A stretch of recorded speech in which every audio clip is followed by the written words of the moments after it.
I'm ready to work with you guys, and maybe give him this honest approach. And if they want to take his offer up on that, then they will. Maybe this is similar. So, by the way, anyone who actually does want the popular vote, as many as you guys have talked about, Democrats want it because, again, it's the will of the majority of the people in the country and not just focusing on all of these, fewer populated states.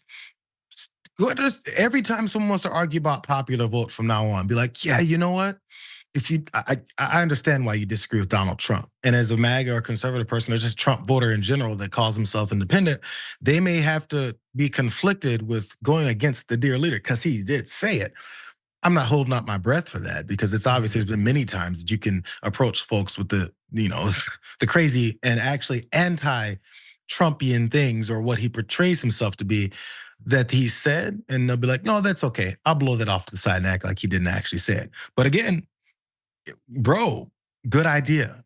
Let's pursue that. Any legislators should start introducing legislation saying, I'm introducing the Donald Trump Popular Vote Act. Yeah. Well, okay, look, I think we can adapt that because as we've talked about previously on the show, there is this thing called the National Popular Vote Compact, okay? With the idea being that it's a bunch of states that have said, we're going to distribute our electoral votes, not based on the popular vote inside of our state, but just the popular vote nationally.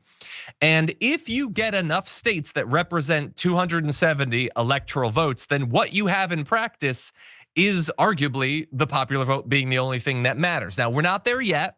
Currently, it's been enacted into law by 17 states and the District of Columbia. That represents 209 of the 270 electoral votes needed to activate the law. So they're not doing it until they get the 270. And so, there's also a number of other states, 7 states that have 74 more electoral votes have passed in at least one legislative chamber. So maybe a renewed push, and it could be the Donald J. Trump Popular Vote Pact or whatever. If he actually loves it, I don't think he's gonna fall into that trap. I think at some point someone will pull him aside and be like, the popular vote isn't what you think it is. It's not just populism, that fake thing that you pretend to support or whatever. But maybe we could run on this a little bit. That would be nice. Like what I talked about earlier, all he cares about is his popularity, and he can be deluded from the reality of it as long as he says it. Yeah, 100%. Well, unfortunately, that's all the time we have for Big News Wednesday. JR, it's a pleasure to have you here. Thank you so much. We should do this again, John. We should. We would love to get you on a recurring basis. Let's actually set that up. Let's try that. Okay. Well, and everyone out there, tomorrow, Francesca will be here. She wasn't here for Fantastic Monday, but I hear that Thursdays can be pretty fantastic too. And so we're going to test that out with Francesca tomorrow. Brett will be here for Friday, so that's very exciting as well. Lots to look forward to. I'll talk to you soon. Until then, stay safe out there. Stay sane out there.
Welcome. It's indisputable. I'm your host, Rashad Ritchie. Good to be with you. We have a lot on the agenda today, breaking down news of the day. None other than Miss Yasmin Aliya Khan, remarkable contributor and brilliant analysis as always. Top story of the day. Well, the police go to somebody's home because they heard the person may have been recording at a gas station prior, even though none of these things are illegal. Put up the picture full mass.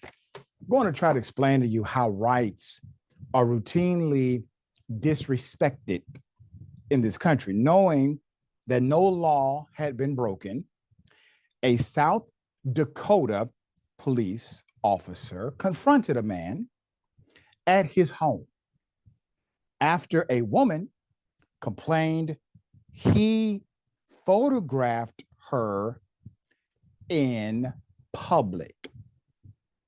But Travis Duffy, who runs the YouTube channel Last Call Heroes Barbecue, said all he was doing was sending Snapchat messages to his friends while waiting at a gas station for the chicken meal he had ordered, and perhaps inadvertently photographed a woman who was also at the store. Keep up the picture.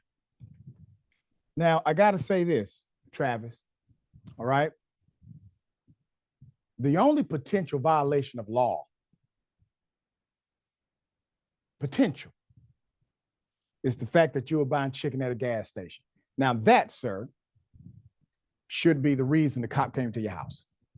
But that is not the reason the cop came to your house. All right.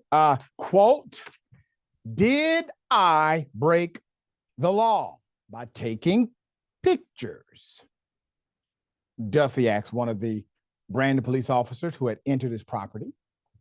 According to a security camera on his property, quote, no, you did not break the law, end quote. That's how the cop responded. However, the cops insisted on looking through his phone to determine if he had taken any inappropriate photographs of the woman or of a 6-year-old girl who was already at the store, also at the store. And Duffy, noticeably nervous about the interaction, allowed them to view the contents of his phone.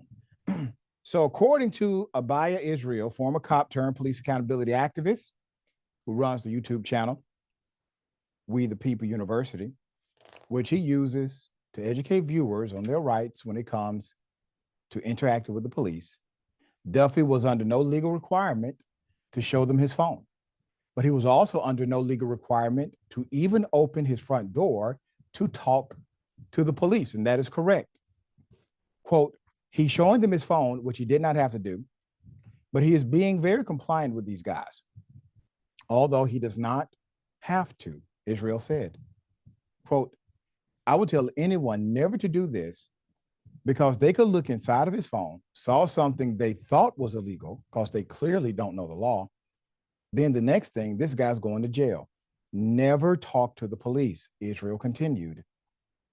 He had every right to not come outside to start with. He had every right to go back inside of the house. He didn't break any law. This is one of the silliest calls ever, talking about how the police handled this whole thing. So the ironic part is, obviously somebody called the police and they are in a public place, gas station, likely outside. The police decide, okay, we're going to utilize all of our police resources to track down this 911 complaint that has absolutely nothing to do with an illegal act. Money, resources, investigative prowess, all of that has to happen because of something that's not illegal whatsoever. There's more. Duffy, who said he has never been arrested in his life, is still upset about the incident that took place last month. Quote, I was basically accused by the Brandon PD, bullied in my front yard and in front of all of my neighbors, that I was a pedophile taking pictures of kids at a gas station. He explained the conversation he was having with friends and family on a video posted to his channel. Duffy said he called the Brandon Police Department to complain, but they told him they had done nothing wrong. Quote, better yet, I got the whole encounter on my camera at home, he said in his video. So I'm going to upload this to YouTube along with other camera footage. I'm going to tag Brandon City and Brandon PD. They wouldn't believe me last night. I'm a liar, he said. Is this lying? I told the whole effing story in front of everybody. Israel said the cops should have ignored the call after hearing the report from dispatch about a man taking photos in public. Quote, if they dispatch you to the scene, hey, go out to the scene. There's a guy out there taking pictures. They're in a public area, Israel said. Tell them we're not going to respond to that because it's not illegal. Our job is to enforce the law, not to stop people from taking pictures in public. But instead of respecting his rights, the cops told Duffy to refrain from taking pictures of other people in public places, which is an awful order and contradictory to the advice provided by the ex-cop turned activist. Know your rights, always record the police, stand on your rights, Israel said in the closing of his video. Now, if you're in a public place, I'm sure you are being photographed by a number of cameras. The recording camera that possibly is connected to the store, another surveillance camera outside of the store watching the gas pumps, and whoever else may have a camera in their car, let's say a rideshare driver, and potentially anybody who decides to go live or simply record the scenery there, everybody is able to record. This is why it makes no sense to enforce such a ridiculous command, not rooted in law, not even rooted in common sense. All right, Yas, thoughts on this? Yeah, this is the reality of the modern world that we live in. There are cameras everywhere, and it's not a crime for someone to take your picture or record you in public, which the cop actually acknowledged in this case. I don't like it. A lot of people don't like it. I don't like the idea of being out in public and potentially either inadvertently or intentionally ending up in someone's TikTok or as a meme, but there are surveillance cameras everywhere. So if, for instance, the cops and security guards and the government are able to record us, oftentimes without our knowledge, it only makes sense that we should be able to record them back for our own records and for our own safety. But this is crazy because why is this cop going out of his way, taking time out of his workday, getting paid taxpayer dollars to serve and protect when really he's just choosing to address a situation where no crime was committed. And I know a lot of the criticism for this guy is going to be, oh, you shouldn't have shown the cops your phone, you shouldn't have opened the door. But when you're in that situation, when the cops are at your house and when they've got a deadly weapon right there on their holster, and you know how much they love to say that people are resisting arrest when they're just not complying with nonsense, it's very difficult to say, no, I'm not going to give you my phone, because then they just up the ante a little bit more. He said it himself. He was bullied by this cop, and the cop wasted public resources to do this. This is unacceptable. Yeah, and you're right about the inconvenience part. Not only may they escalate, they could possibly escalate. They could also just make up something, as they have done before, and ruin your day. Yes, the charges eventually get dropped, but your day is ruined. Possibly your career is ruined, and they drop the charges a month later. But who's going to care after it has happened? And we've seen that routinely when cops decide to just simply break the law. They're not held accountable for doing so. All right, McDonald's. The McDonald's where the person who committed an assassination was caught, that McDonald's is now facing backlash. This is pretty bad, all right? Let's go to the video and I'll give you the background. About what these review bombers are saying and what platforms they're using to post on. Anywhere where you can leave a review about a business, they're going there. So it's Google reviews, it's Yelp. They are mentioning, to your point before, that this person who called the police on the shooter is a rat. They're making comments such as, there's rats in their kitchen. You can't trust that you're not going to get food poisoning there.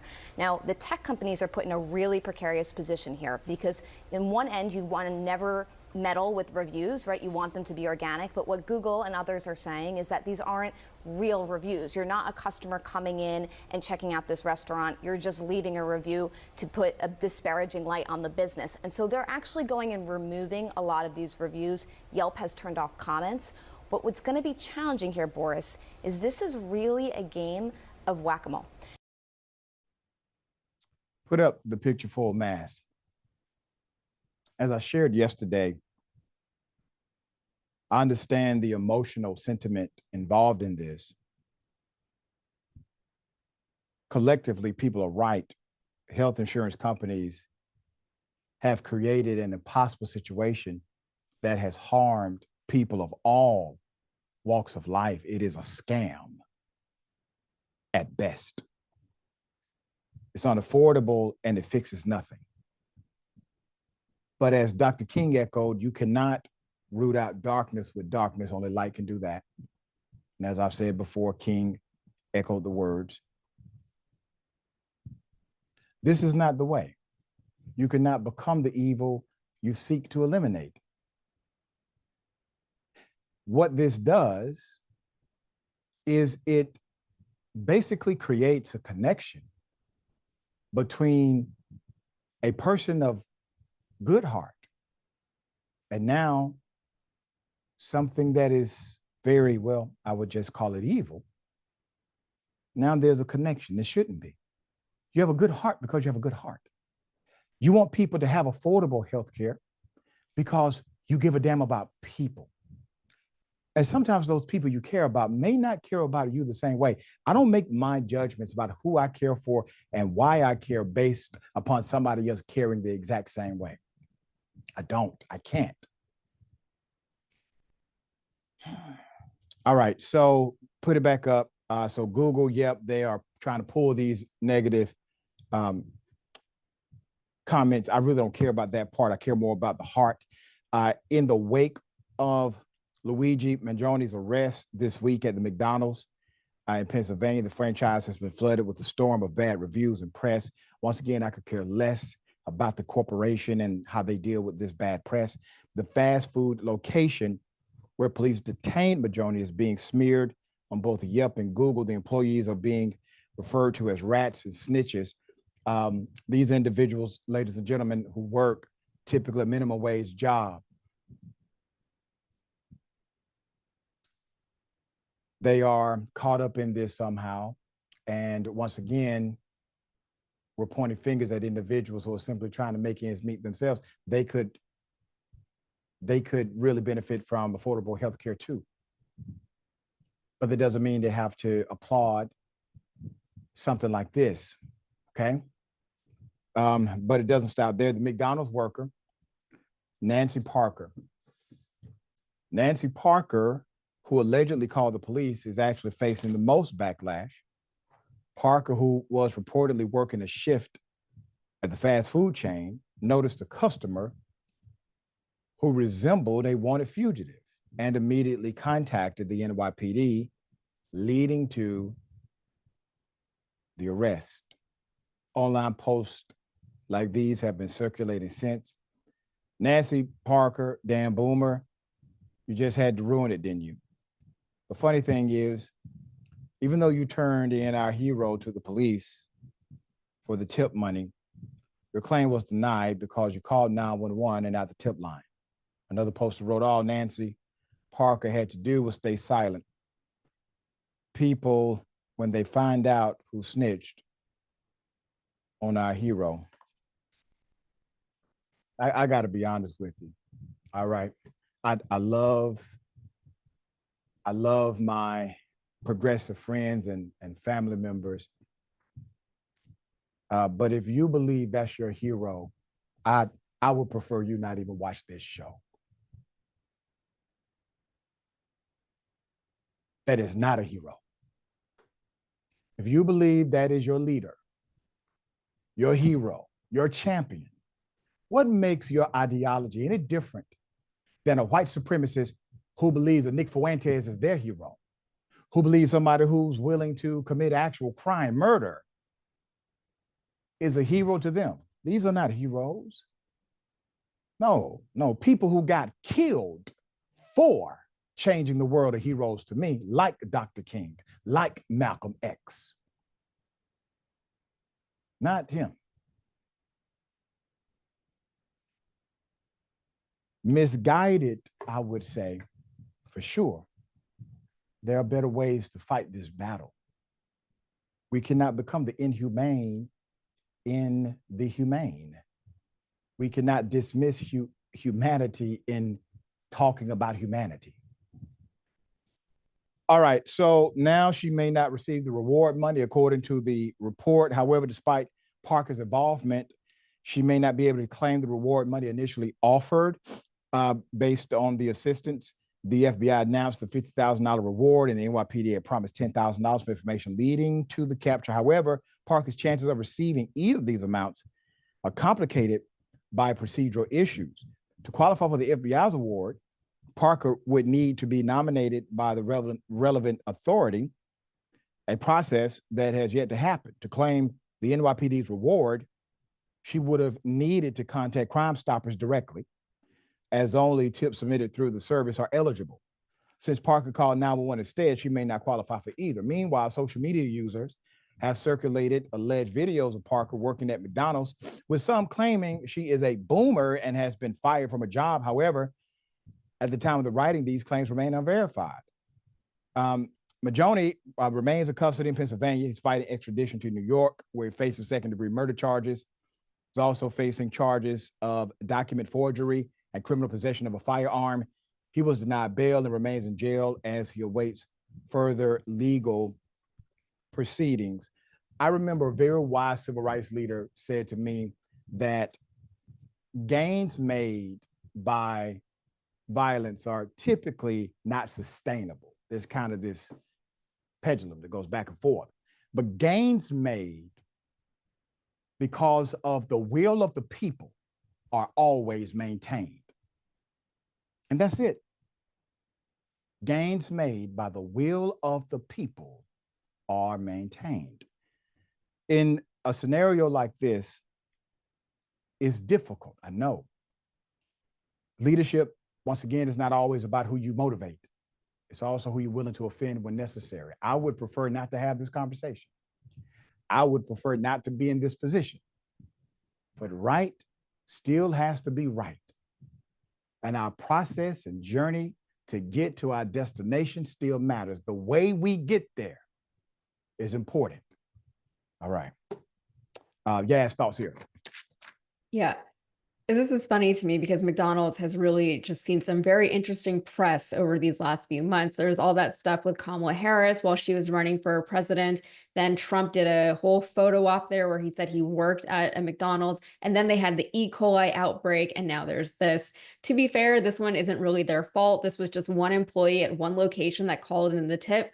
It wasn't like McDonald's was offering a reward for the arrest of this guy or otherwise incentivizing its employees to turn this guy in.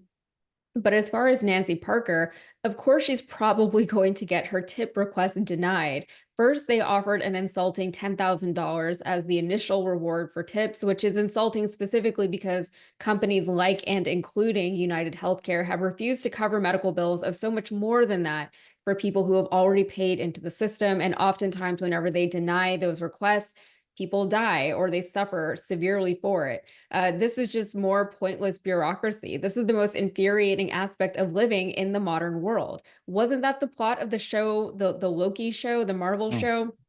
There's this guy in Colorado who committed suicide by driving an enforced tank into government buildings because they drove him crazy with bureaucracy. This is the modern world, and the healthcare industry is very much so an extension of this, if not the epitome of this. How many people have gotten into accidents and then they just said, you know what, don't worry about it, I'll be fine, because they didn't want to deal with insurance companies. This is a big, big problem that has been plaguing so many millions of Americans, right? Everyone is familiar with this sentiment, to the point where it's just become part of being an American. It's part of our cultural identity. So, you know, you can't be surprised whenever things like this do happen. And as far as Nancy Parker goes, you know, however you feel about what she did, she should get the money, but you know that they're going to try and find ways not to give her the money, which isn't going to help the situation at all.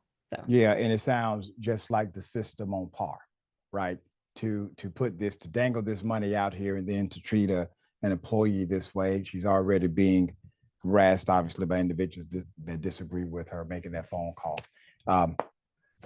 The person that's at the lowest end of this social totem pole, allegedly, is the one getting the most flack, unfortunately. All right, hell of a thing. 15-year-old Black child dies because the ambulance is a no-show, basically. Put it up full mass. It's going to make your blood boil. In Georgia, December 5th, 15-year-old Amanda Sylvester was warming up before volleyball practice when she suddenly collapsed on the court. Luckily, many adults were at the Tracy Wyatt Recreation Complex in College Park, Georgia. That evening, including her coaches and the parks and recreation staff, who all jumped in to help.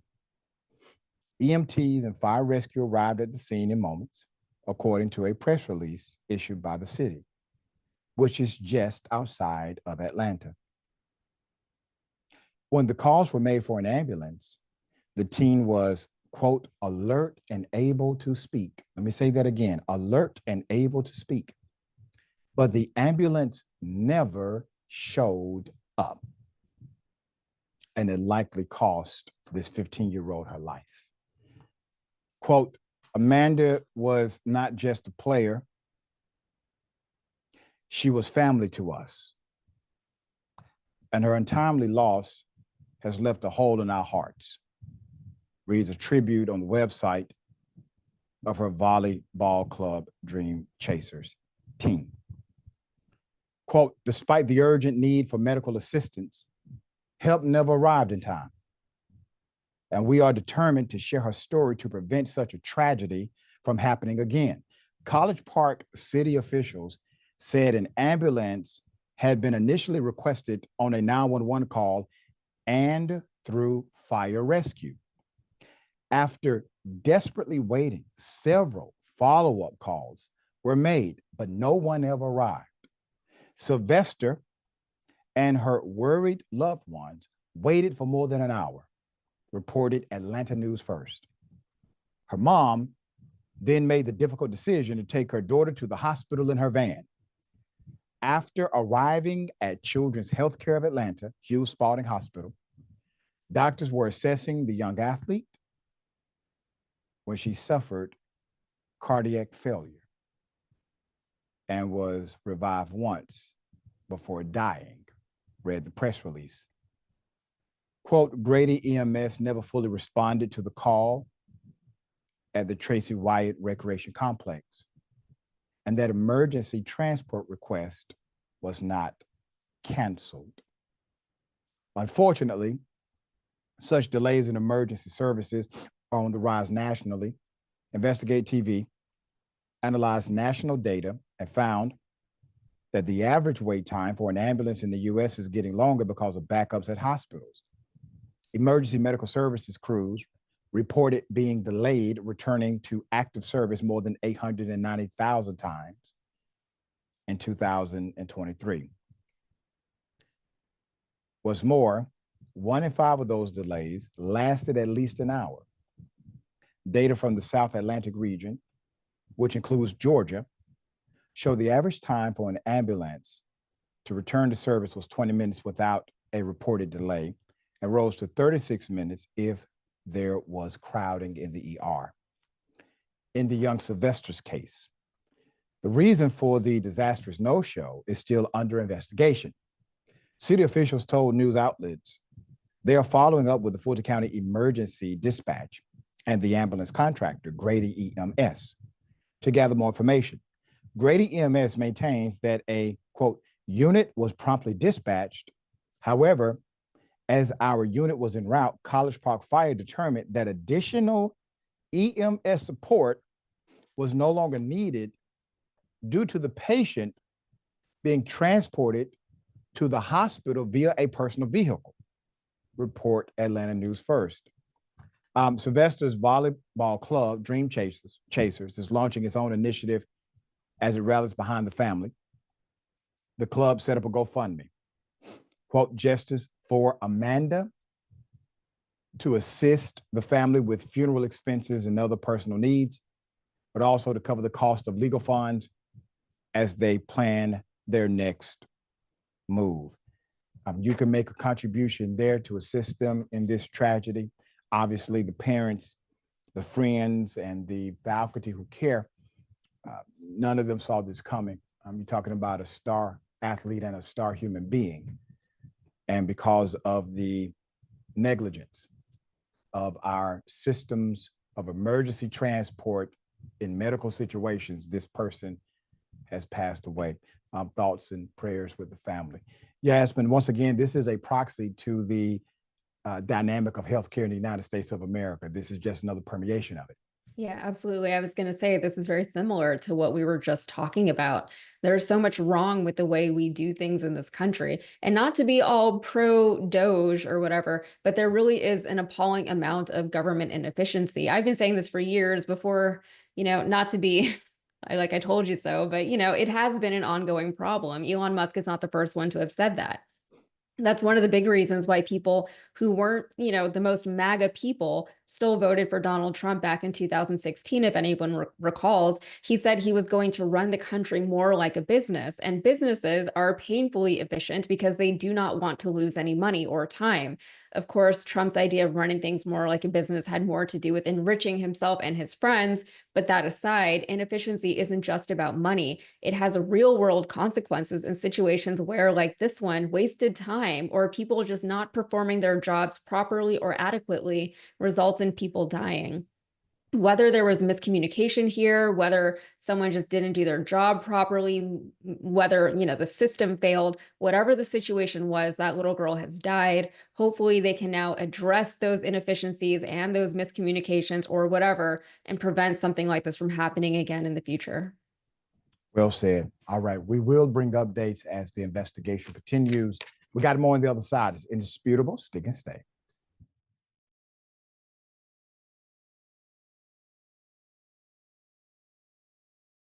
You're about to watch some behind-the-scenes footage of the Young Turks. Ooh. Now, these are partial videos. If you want to get all of them, you become a member. Go to tyt.com/join, and you'll get all the behind-the-scenes of me, Anna, John, JR, a little bit reality show-like. tyt.com/join, and enjoy this. You know what you're seeing behind me? Jersey. Hold. Watch me flip this camera. However I flip it. Do I flip it like this? No, I just took a picture. I'm bitzing right now. What?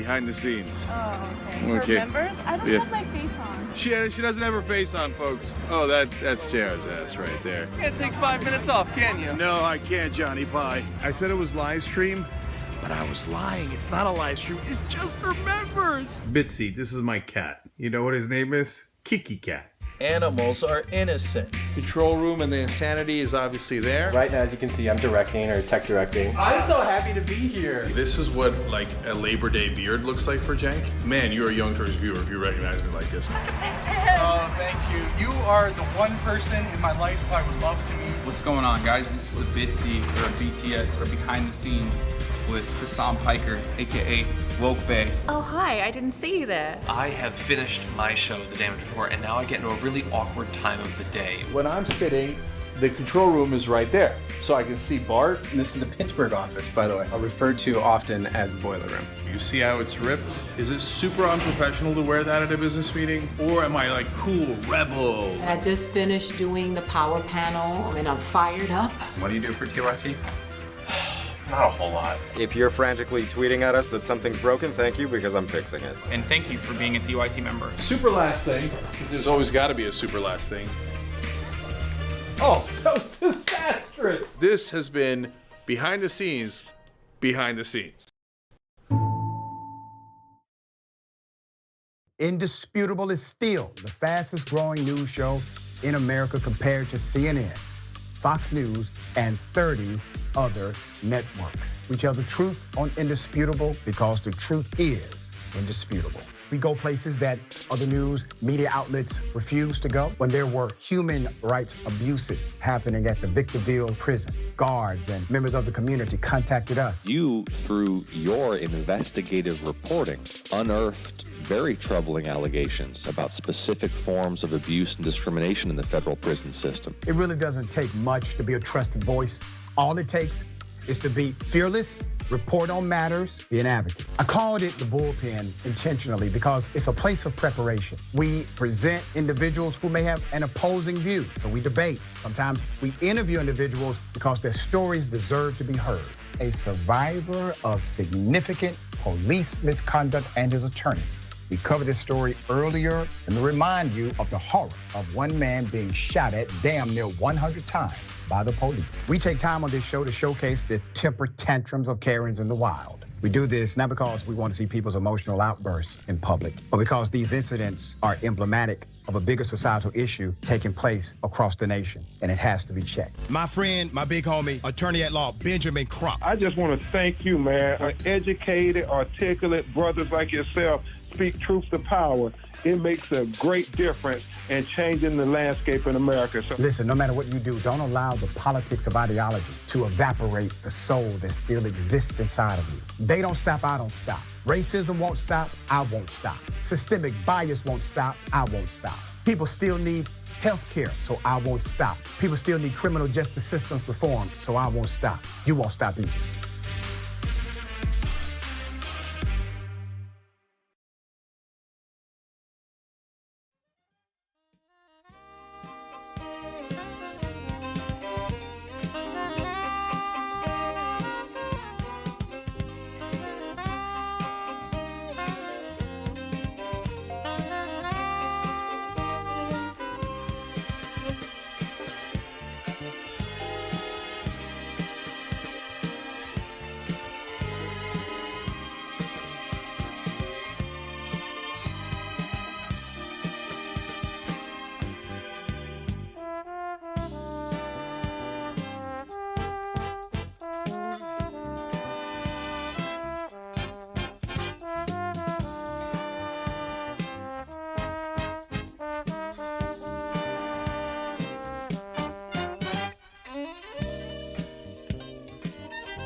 All right, welcome back. Always good to be with you. We have a lot of comments to cover. Okay. All right, went to school. Does the court case a rule that you have the right to record anything that your eyes can see when you're in a publicly accessible area? That's correct, 100%. Lynn says, modern day version of Smile, you're on candid camera. Yeah. Dragons don't know I'm not Rebecca. The person who deserves the most blame for being caught at a McDonald's is the person who murdered a high-profile CEO and ordered to eat in the restaurant instead of getting it to go. Yeah. Andrew Martinez, these reviews could cause a negative impact on the workers. They could wind up harassed or maybe even lose pay because of the decrease in business due to these reviews. It needs to stop. And yeah, David Morris, it'll be out of hand if people routinely ran around trying to pop CEOs. To be fair, ultimately, that's not the way. That's right. And good afternoon, Queen Gigi from GI. Good afternoon, everyone. Good afternoon to you. RJL Network says, how is it that when I see Yaz, I know all is okay? I get the same feeling too. I thought it was just me. Okay. And Jack Dragon 1991. McDonald's didn't tell the guy to commit a crime. All right, there you go. Okay. Yeah. Got something for you. Ladies and gentlemen, I wish you Karen would. You want to call the police on him for having a barbecue on a Sunday. I feel free! Back off! I'm going to tell an African-American man threatening my life. What did you say? I'm talking to her. Why would you tell her that? She's from my mom's country. I don't like that. I'm glad Trump's in office, man. But aren't you, what are you? Aren't you Hispanic? Yes, I am. So why would you say that to her? Yeah, I know. Telling her to go back to her country. Are your parents from here? Are your parents? I know what kind you are. No, I seen it just now. What you mean? You'll get your head knocked off. You got me up. You're a racist. You're a homophobe, and you're up. All right, I'm confused. Put it up full mass here. Well, a Latino Male-karen tells a Latina to go back to her country. I think we need to ponder on this for a moment. Out of all of the moments of Karenicity that I've covered, this has to be a new breed of Karens in the wild. Yas, can you make any sense of this? What say you? Yeah, I can't really speak for the Latino community specifically, but I am Indo-Caribbean. I come from a family of immigrants, as I'm sure many people watching this do.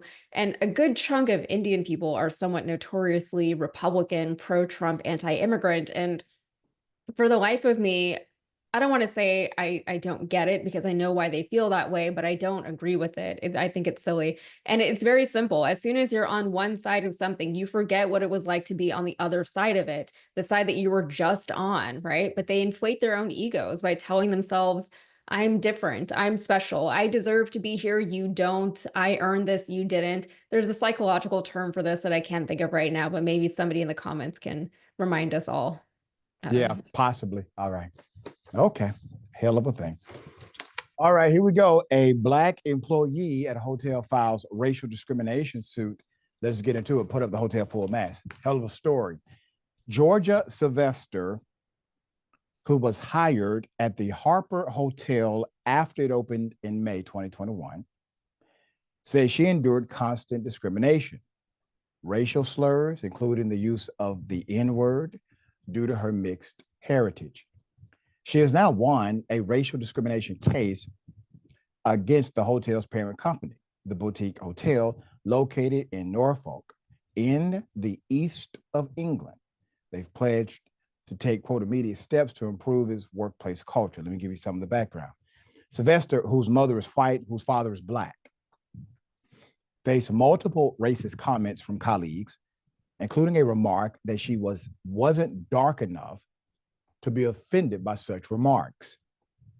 Another incident occurred when a group of hotel guests was caught using drugs. The tribunal heard that a manager insinuated Sylvester was a drug user, allegedly saying, quote, "All you lot are," followed by "all you blacks are," end quote. Another report from an employee recalled the manager saying, quote, "You're kind, you all do it, you blacks," end quote. Although Sylvester raised concerns, her manager dismissed the issue, claiming the racist remarks were meant as a joke. In March 2023, a disturbing incident reportedly involved a manager using the phrase "a N-word in a wood pile" to describe a hidden problem lurking about to come out. Now, the fact that the manager received the report, got the complaint, and said, "Oh, there's nothing to see here. It was just a joke." That tells you the culture of insensitivity related to the workplace. Because naturally, it doesn't matter if it is supposed to be a joke or if it was meant to be a joke.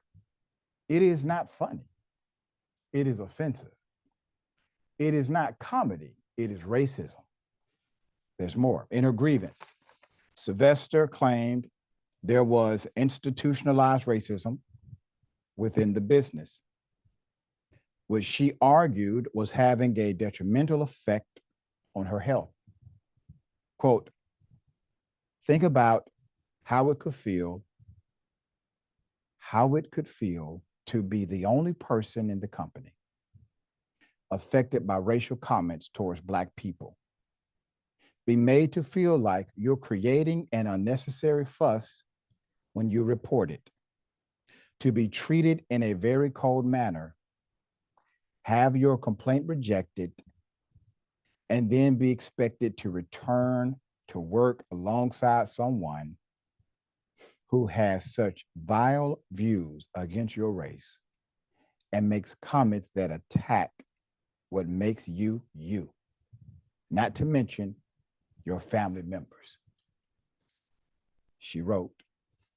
Her compensation is still yet to be determined. She resigned from her position in April 2023 due to the ongoing discrimination and mistreatment. A separate tribunal hearing will be held to determine the compensation she is entitled to. The hotel did release a statement, quote, at the Harper, we are committed to maintaining a diverse, inclusive, and respectful workplace where all employees are treated with dignity and fairness." The company said in the statement also, "We take the recent employment tribunal judgment regarding allegations of race discrimination and harassment extremely seriously. We understand the gravity of this decision and the impact it has had on all involved." What about the impact it had on the one person who was actually the victim? Once again, a PR person wrote that statement, easily discernible. So the culture, you have to remember, the culture happens because leadership decides to do nothing. Typically, you can't get a culture like that if you have leaders in place who are willing to stop it or willing to provide appropriate response. So your management team, your directorship, your owners, obviously somebody at some point could have brought down the hammer, created a zero tolerance policy. Complaints had already been filed, but the culture was more powerful than the complaint. And here you have a financial burden, created by your own employees because of your lack of leadership. This could have been resolved easily if you would have listened to the employee who said, the unprofessional is happening. Racism is here, and I need your advocacy to get rid of it. If you just listened to her, you would be a better company. You would have more money. You would not have this PR nightmare if you listened to the one person trying to help guide your company in a moral and ethical way. All right, Yas, thoughts here. Yeah, typically when you have plenty of diversity and plenty of immigration, you're going to have plenty of racism. It's ignorant, it's insufferable, and it's stupid. Also, you can't make racist statements and then call them jokes after the fact when you're actively punching down at someone. But the UK hasn't been known to be the most racially tolerant place in the world, and I have no tolerance for that at all. And I mean specifically or especially coming from the UK. I mentioned in the last story that my family is Indo-Caribbean. Doc, tell me how Indian people ended up in the Caribbean and South America in the first place. The British colonized my ancestors in India and then moved them to another colony in Guyana. I don't know anyone who has less of a right to complain about foreigners invading their land and usurping their culture than the British. So I have zero sympathy for this so-called PR nightmare, as you refer to it. Yeah, well said. We'll bring you updates once they settle on how much money she will get. We got more on the other side. It's indisputable. Stick and stay.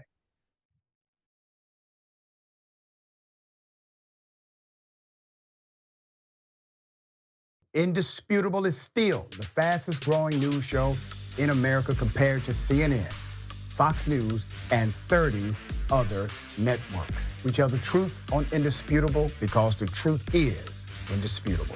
We go places that other news media outlets refuse to go. When there were human rights abuses happening at the Victorville prison, guards and members of the community contacted us. You, through your investigative reporting, unearthed very troubling allegations about specific forms of abuse and discrimination in the federal prison system. It really doesn't take much to be a trusted voice. All it takes is to be fearless, report on matters, be an advocate. I called it the bullpen intentionally because it's a place of preparation. We present individuals who may have an opposing view, so we debate. Sometimes we interview individuals because their stories deserve to be heard. A survivor of significant police misconduct and his attorney. We covered this story earlier, and to remind you of the horror of one man being shot at damn near 100 times by the police. We take time on this show to showcase the temper tantrums of Karens in the wild. We do this not because we want to see people's emotional outbursts in public, but because these incidents are emblematic of a bigger societal issue taking place across the nation, and it has to be checked. My friend, my big homie, attorney at law, Benjamin Crump. I just want to thank you, man. Educated, articulate brothers like yourself speak truth to power. It makes a great difference in changing the landscape in America. So listen, no matter what you do, don't allow the politics of ideology to evaporate the soul that still exists inside of you. They don't stop, I don't stop. Racism won't stop, I won't stop. Systemic bias won't stop, I won't stop. People still need health care, so I won't stop. People still need criminal justice systems reform, so I won't stop. You won't stop either.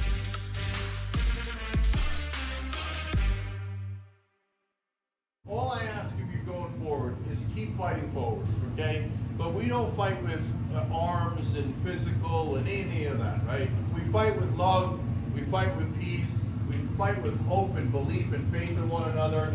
And we do that's right with knowledge and facts and truth and things that are real. Yeah. Objective reality matters. So much of our audience is scientists, teachers, engineers, data analysts, people who believe in objective reality, right? So thank you guys for believing in that. Thank you for believing in hope, and thank you for making it happen. I appreciate all of you. Thank you.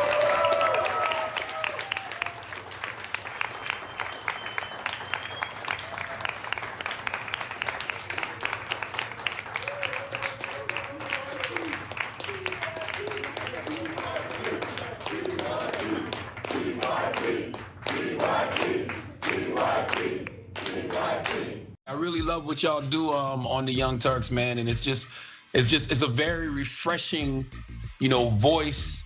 Y'all don't lean to one side. I tell people all the time, if you want to go really hear what's going on honestly in our society, you should tune in to the Young Turks. Thank you, Charlemagne. We appreciate that. That's awesome. Really appreciate it, brother.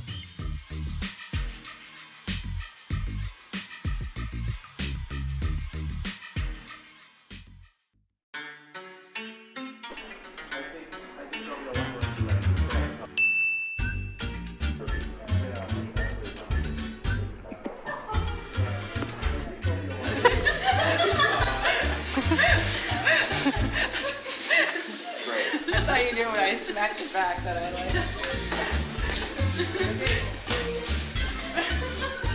Say hi to the camera. I don't like this.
All right, welcome back. Always good to be with you. Let me read some of these comments. Purple Rain Dragon says, this is another unfortunate repercussion of our broken healthcare system. That poor baby. That's right. That's right.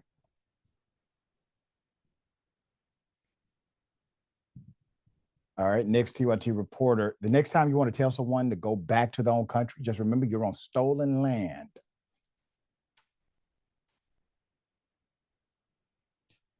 Winston Sayer, WTF kind of thing is that to say? Damn. Talking about the hotel employee comments.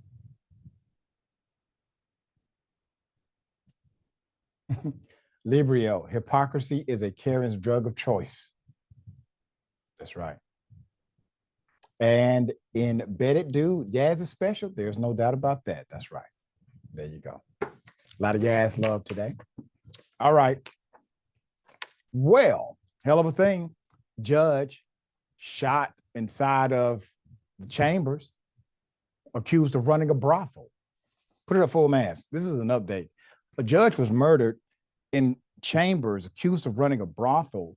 Kevin Mullins on the left, a Kentucky judge who was gunned down in his chambers by a local sheriff, Sean Steins, on the right, was allegedly running a brothel out of his courtroom, according to a witness from a separate criminal case, with her claim being played up as a compelling defense for the shooting in court.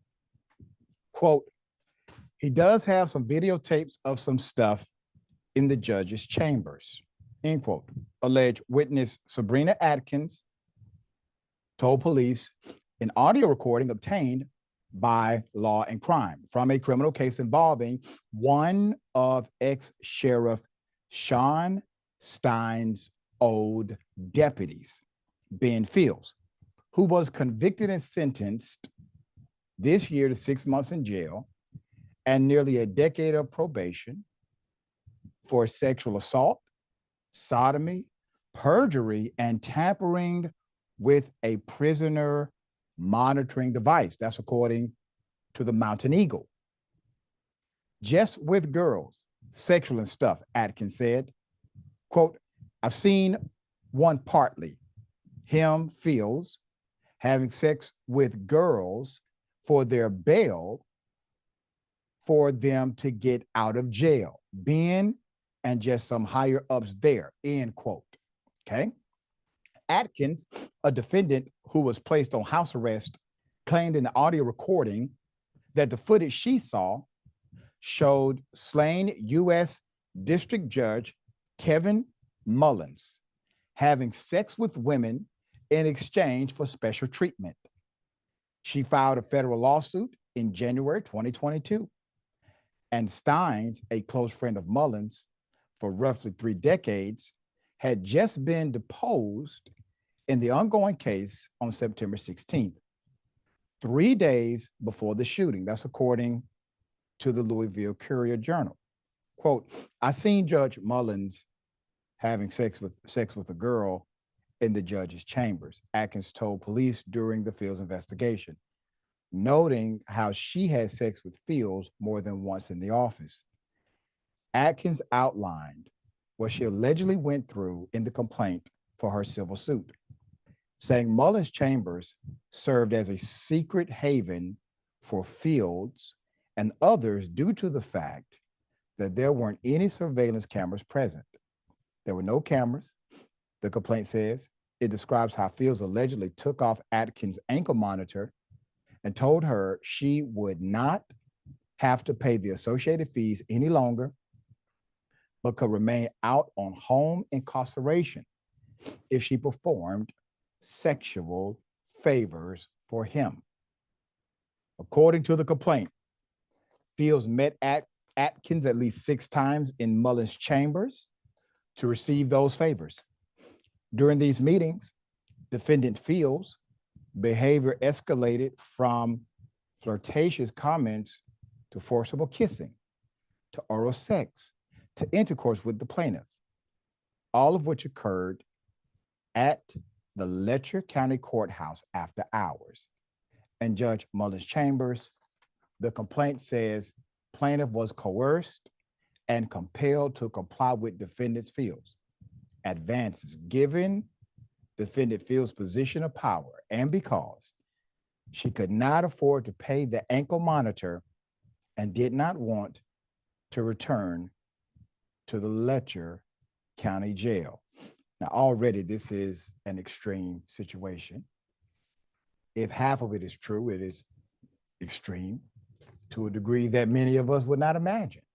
Running a brothel inside of a judicial chamber, a conspiracy between judge and deputies, maybe even others. And then the shooting, the killing. There's more. Last month, Atkins claim was brought up in court, as was the Fields case, by Stein's defense lawyer, Jeremy Bartley, who believes Atkins' police interview and Stein's deposition in her civil case are going to be crucial in defending the former lawman. Quote, I do believe that is a piece crucial, Bartley said November 25th at the November 25th hearing. Quote, this is a large story. It's a story that in some ways is difficult to tell.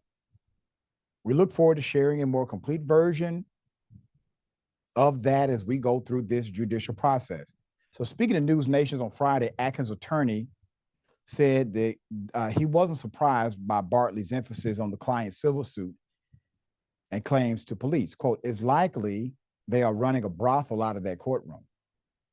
During his deposition, Steins allegedly denied having any involvement in the sextortion scheme that Fields and Mullins are accused of being a part of. He said he didn't find out until after the lawsuit was filed, according to the Courier-Journal. So while the circumstances surrounding Mullins' death are still unclear, investigators do know that the two of them got into a verbal dispute before the shooting. Steins allegedly walked into the courthouse that day and told employees and others who were there he needed to talk to Mullins alone before the two entered the judge's chambers. Steins allegedly shot the judge, then surrendered to police. He has pleaded not guilty to murder of a public official. Put up the picture again. I mean, wow. What in the hell were you guys involved in? Yes. I know when you read this story the first time, you had to take a double take. Yes, the cop goes into the judge's chamber, tells everybody, listen, I need to talk to the judge alone. They got a relationship. They say, sure, no problem. Mm-hmm. All of a sudden, he's putting bullets in him. He surrenders to the police, pleads not guilty. And then, boom, you have allegedly a brothel taking place inside of that chamber. What say you? Yeah, there's so much going on here, but to take a step back, really there's two things. There was the brothel and then the sheriff shot and killed the judge, so there was murder. But this is a judge, this is a court of law. All this was happening in the law place, like in the place where the law happens. The fact that any of this was or potentially is still happening is unacceptable. This is bribery, right? I believe you mentioned that Fields was already charged with tampering with surveillance cameras so that he couldn't get caught doing certain things. And this is one of my biggest problems with our judicial system and with our system of policing. And it's not an unfortunate consequence of giving certain people an inordinate amount of power over others. This is by design. This should be an expected consequence that is taken into consideration and protected against at every level of law enforcement. And easier said than done. I typically don't like to complain about something unless I at least have an idea of what I would like to see happen instead. But I don't know how we protect against the basest of human tendencies. You can say, more accountability, sure, checks and balances, sure, but we already have those things in place. As soon as corruption enters the picture, and it enters very, very quickly, it becomes rampant very quickly, it can grow, it can thrive, and it becomes more and more difficult to guard against and to stand up against. So I wish I had something more uplifting or positive to add to this conversation, but as of right now, I just don't. It's very sad to see this happening, but it should not be unexpected.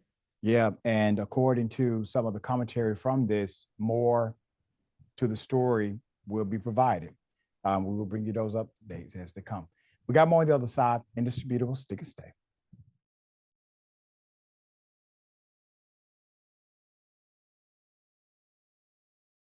Do all of you know the Young Turks?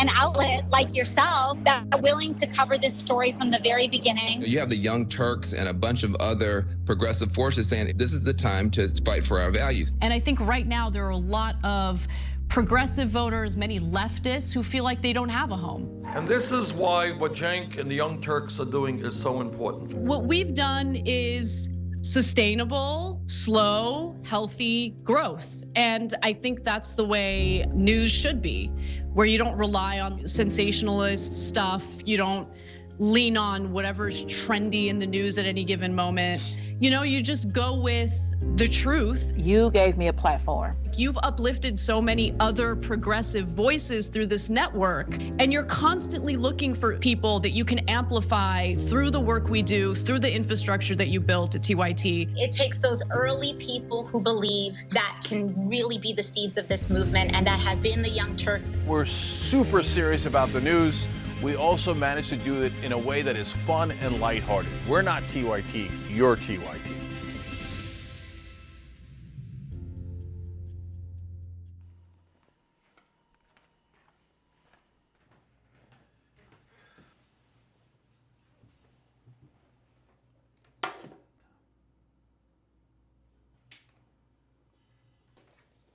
Welcome to the Damage Report. I'm John Idarola. This is gonna be a big one. Meanwhile, in the Arctic, you know where this is going. You watch the Damage Report, the Arctic's on fire. Obviously, why would we be talking about the Arctic except to tell you that it's melting once again? The Republicans aren't that interested in it. I wonder why. Lift out of poverty up to 3.7 million people, including an estimated 1.3 million children. Hashtag save the children? Not if it costs money. I mean, come on.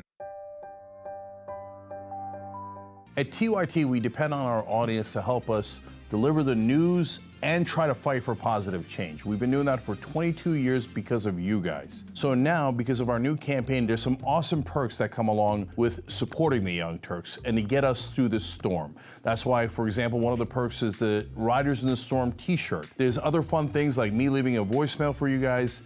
And then there's bigger ones where you could name items in the office or the studio. Some of you have already done that, and we thank you from the bottom of our hearts. Tracy Rager named Anna's gavel Charlie Rules after her dog. That's so sweet. Thank you, Tracy.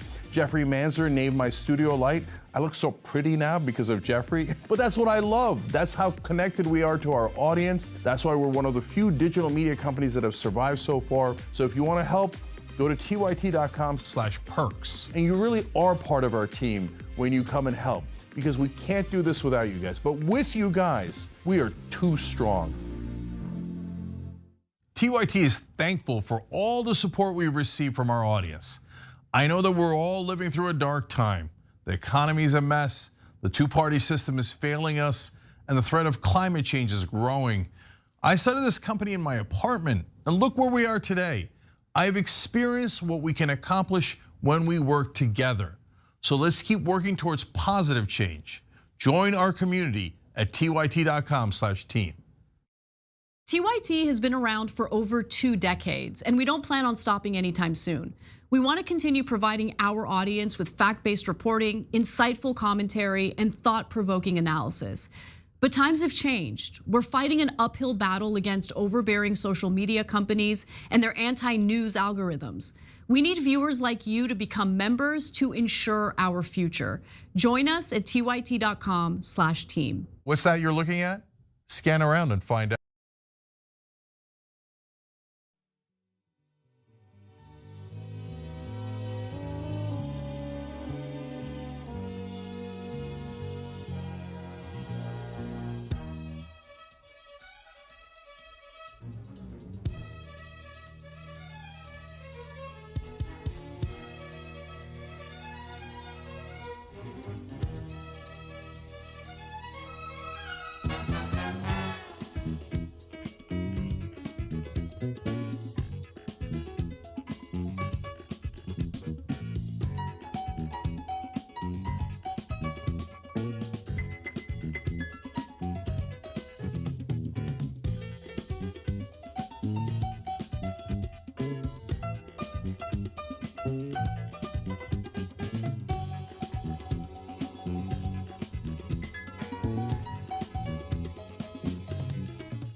All right, welcome back. Always good to be with you. We got a lot on the agenda. Let me read some of these amazing comments. Okay, The Political Gemini says, indisputable has hands down, no contest, the best intermission music I've ever heard. Love this show. We love the fact that you love it. We appreciate all that you do, man. Thank you for that. And yeah. Tanya Latmeral, the judge running a brothel. This is the way we are allowing the country to go. Yeah. Thomas. This is Thomas of Thomas. My grandpa passed away while waiting for emergency responders. The phone company routed my grandma's emergency call to the Roman municipality. Their arrogant stupidity took the man that raised me. So sorry to hear that. We're lamb. All right. Okay. This is a really ironic story. So the Broward County Sheriff's Office used to cook their own crack cocaine involved in stings. Okay. Yeah, they used to actually cook their own crack cocaine. Put up the picture full mass. We have kind of a feel-good ending to this story, according to CBS News 12 in Florida. For 3 years, the Broward County Sheriff's Office produced its own crack cocaine so it could sell it to people that deputies would then arrest for buying crack cocaine. Wait a minute. Wait. This is textbook entrapment. Now, what is entrapment? Entrapment is basically, hey, even though the person may have technically done something, the government created the scenario. And if it had not been for the government creating the scenario, I mean, top to bottom, the crime would have never occurred. This is entrapment, all right? So they cooked the damn crack cocaine, made it themselves. It was a practice the Florida State Supreme Court repeatedly described as outrageous in its 1993 ruling that such reverse stings violated an individual's right to due process.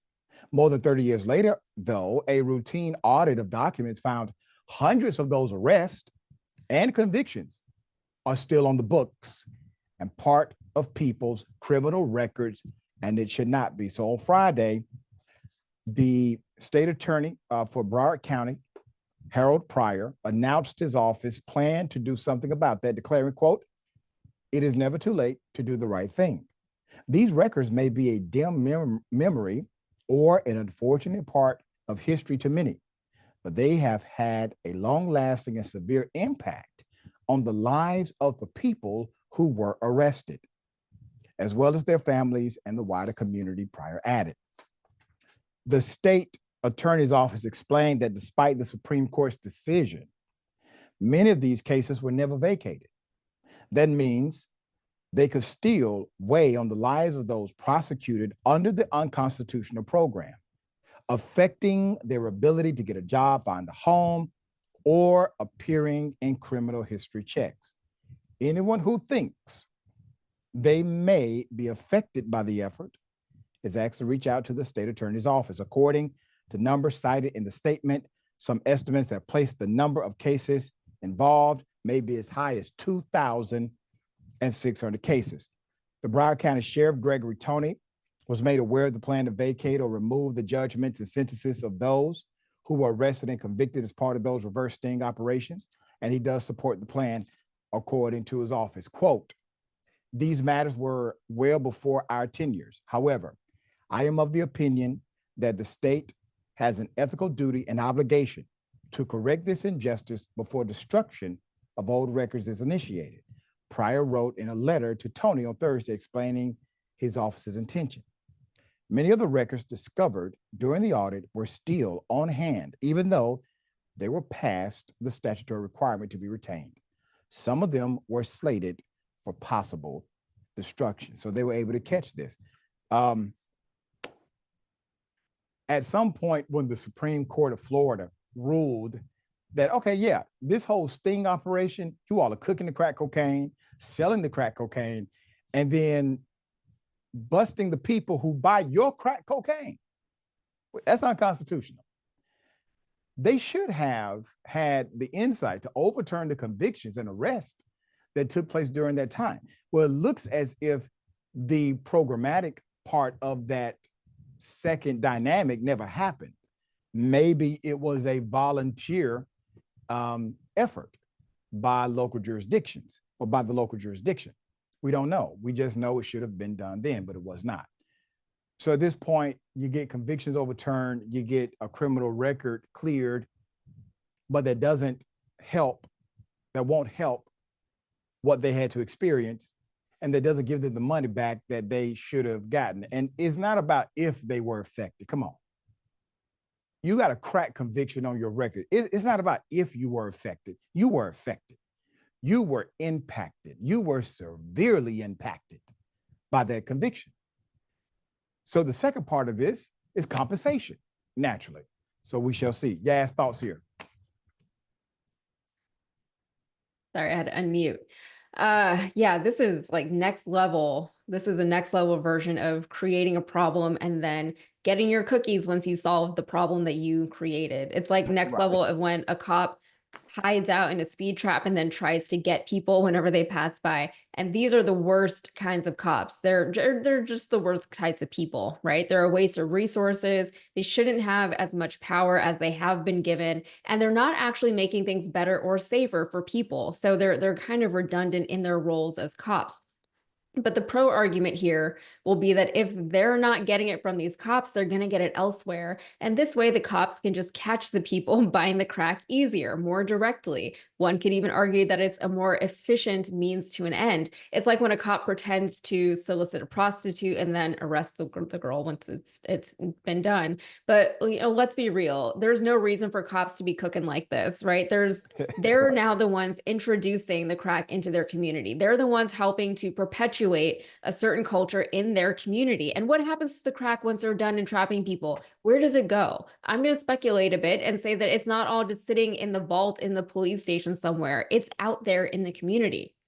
Besides, this is all just a band-aid solution to a giant problem. If you want to clean up the streets, it takes a lot more than over-policing. It takes a lot more than fear-mongering. It takes communal overhauls, but no one in government, whether at the state, local, or federal level, is ready to have that conversation. That's right. Well said. We got more on the other side. Indisputable, stick and stay.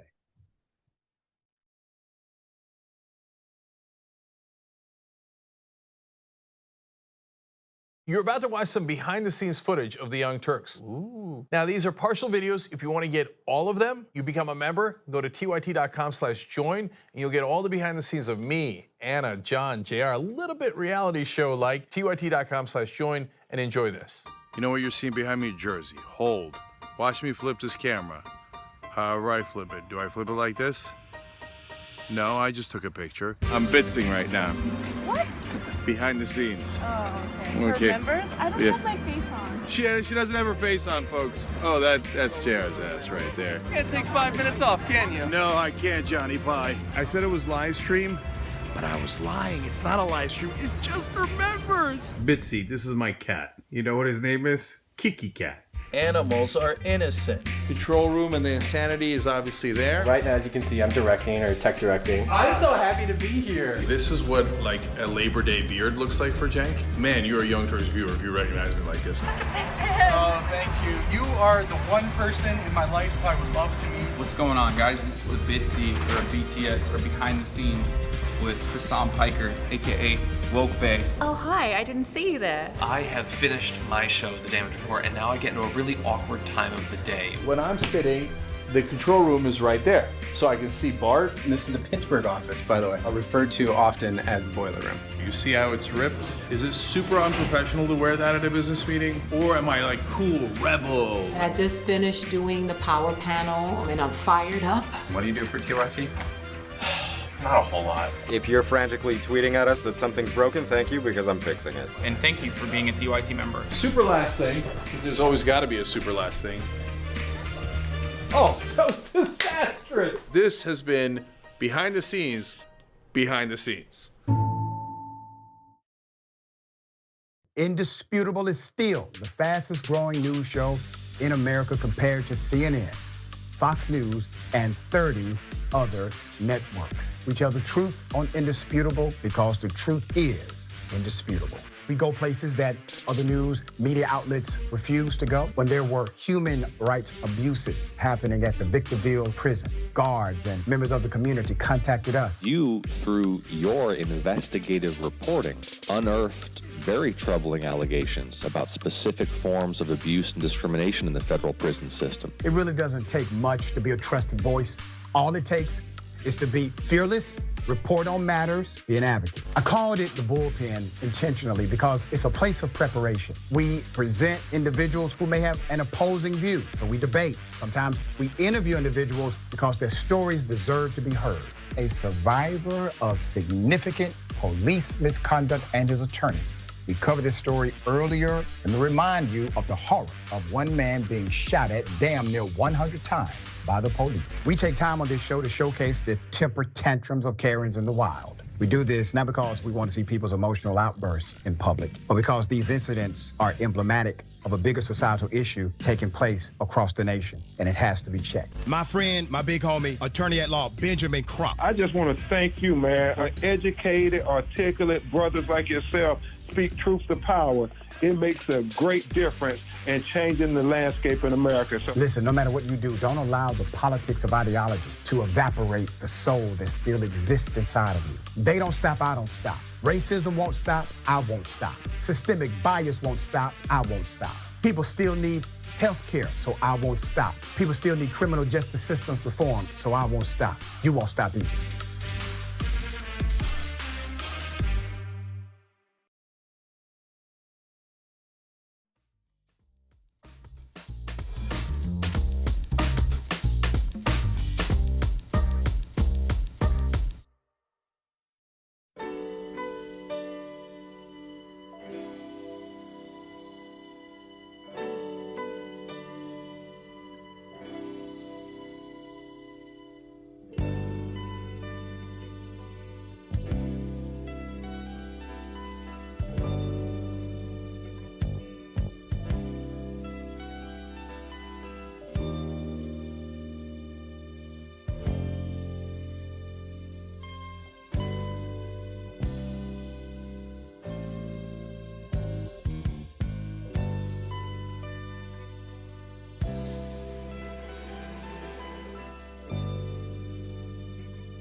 All right, we have an update.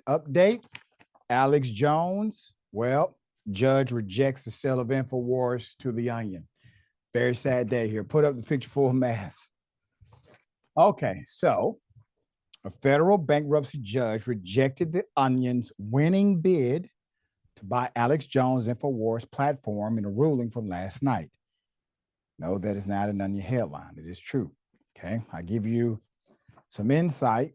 Judge Christopher Lopez of the U.S. Bankruptcy Court for the Southern District of Texas cited problems with transparency during the sealed bidding of the sale at November's court-ordered auction. Lopez said in his ruling from the bench in Houston that he did not think, quote, anyone acted in bad faith, end quote. The Washington Post reports, quote, I think everyone was trying to buy an asset and put their best foot forward and play by the rules, he added. However, Lopez did not think the winning bid was enough money, so he said he would not approve the sale, according to NBC News. Now, this is a reminder. Far-right conspiracy theorist Jones was forced to sell Infowars to help repay the $1.5 billion in damages he owes to the families of the Sandy Hook Elementary School shooting victims for falsely claiming that the massacre in Connecticut was a hoax. Christopher Murray, the court-appointed trustee who is liquidating Jones' estate in the bankruptcy proceedings, valued the Onion's total bid at over $7 million, including $1.75 million in cash $1.75 million in cash that the news site offered, according to multiple reports. The total takes into account Sandy Hook's family's offer to forego their portion of potential earnings from the defamation judgment to support the Onion's bid. Now, I thought this was going to go through because it did have the support of the families who were adversely impacted. Ben Collins, CEO of Global Tetrahedron, the Onion's parent company, said in the statement posted to social media, they will, quote, continue to seek a path towards purchasing Infowars in the coming weeks. Christopher Matty, an attorney for the Sandy Hook families who sued Jones in Connecticut, said in a statement early Wednesday that they are actually disappointed the bankruptcy court rejected a purchase of Infowars that the court-appointed trustee recommended as being in the best interest of the creditors. The Onion planned to relaunch a new version of Infowars with Everytown for Gun Safety, a nonprofit that fights gun violence, as a sponsor, per Axios, Tim Basinger. So what Alex Jones had to say, quote, "It's like being held underwater and finally getting air," Jones said in response to the ruling during a live broadcast per Bloomberg. Not sure why the judge decided to go this direction, given the consent, the agreement from the family. These are the victims who decided to forego any type of additional money that could be made from the asset, et cetera. Then it was going to be adopted into a nonprofit in order to make sure that truth and integrity as it relates to the conversation of guns and gun violence was adhered to. Seems like a win-win for everybody. Yas, thoughts here? Yeah, this is disappointing, but I think we all kind of knew that something like this was going to happen inevitably. Alex Jones has barely suffered any meaningful consequences for the things that he has been found guilty of. He hasn't paid anything to those families that he tormented. He hasn't lost his show or his platform or his clout. He hasn't turned things over like he was supposed to. And no one in government, no one in our judicial system has made him. All that he has been doing this whole time has been hiding his assets. And if people like me know that that's what he's been doing, then people far more important than me with a lot more authority than I have also know that, and still nothing. What is the point of spending all of this time and money trying cases only for judgments to go unacknowledged and unenforced? You want to talk about broken systems, Doc? This is just another example of people gaming the system and getting away with it. So if and when things like this keep happening, no one should be surprised. We are not a serious nation, and perhaps we never were. There you go. All right, updates are sure to come. That's always a pleasure having you on the program. Tell people how they can follow you, check out your great work. Yeah, you can follow me on Instagram, and now I'm on Blue Sky, even though I've only posted once, but it's at Yaz, KYAZZZZK. And also you can find all my work on Rebel HQ on the YouTube channel there. Thanks for all you do. Of course. All right, remember, take care of yourself, take care of each other, take care of the planet. Remember, the truth is indisputable.